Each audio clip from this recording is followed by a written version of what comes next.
Welcome to week 12. This week we're dealing with the public and its beliefs. And one of the first things we have to confront is the hard fact that Americans are not particularly attentive of foreign policy.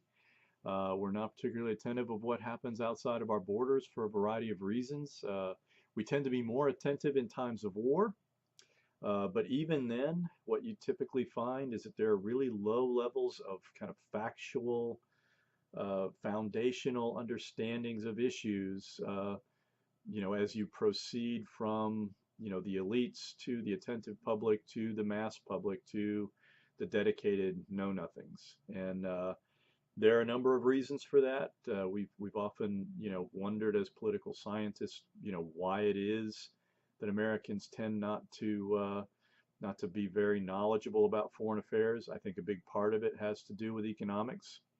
Historically, there's been very little correlation between awareness of foreign affairs or even, again, I tend to correlate it also with people having acquaintance with multiple languages.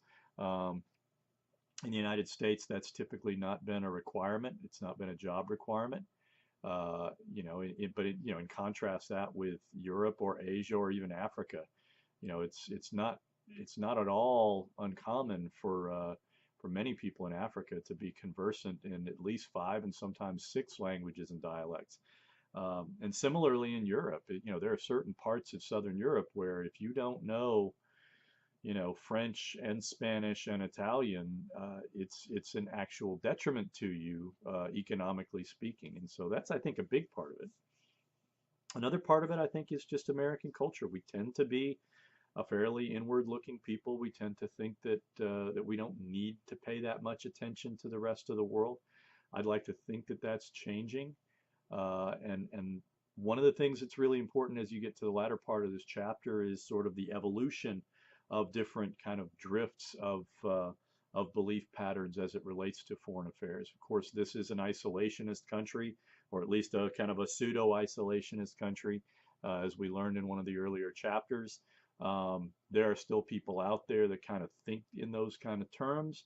But I think more people increasingly recognize the United States has an obligation to act on the world stage, that as a, what I call, humorously, a super duper power, that we have an obligation. We have a responsibility to exert our power, and hopefully to exert our power in ways that promote more just policies. I think the text also talks a lot about national style. The fact that as Americans we tend to think that we're the good guys, that we are the city on the hill.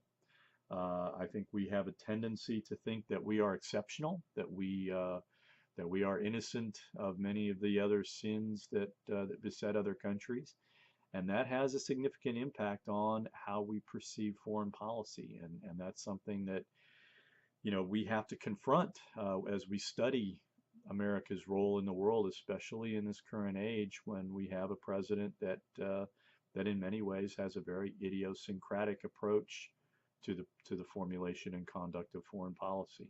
A lot of seat of the pants kind of foreign policy making, and we have to ask ourselves whether we have to be more careful than we currently are being. So that's the only thing that I will say about that. As always, as we get through this chapter, if you encounter something that is complicated that you don't really understand, please feel free to raise it in the forum. I will answer it if I can. I will try to be more engaged in this week's forum than I was last week. This past week I've kind of been flooded with other kinds of work that I've had to do. And so anyway, hopefully we can get through the rest of this semester and learn a lot and do really well. I know we're coming up on an exam as well, so be aware of it. See you later. Bye.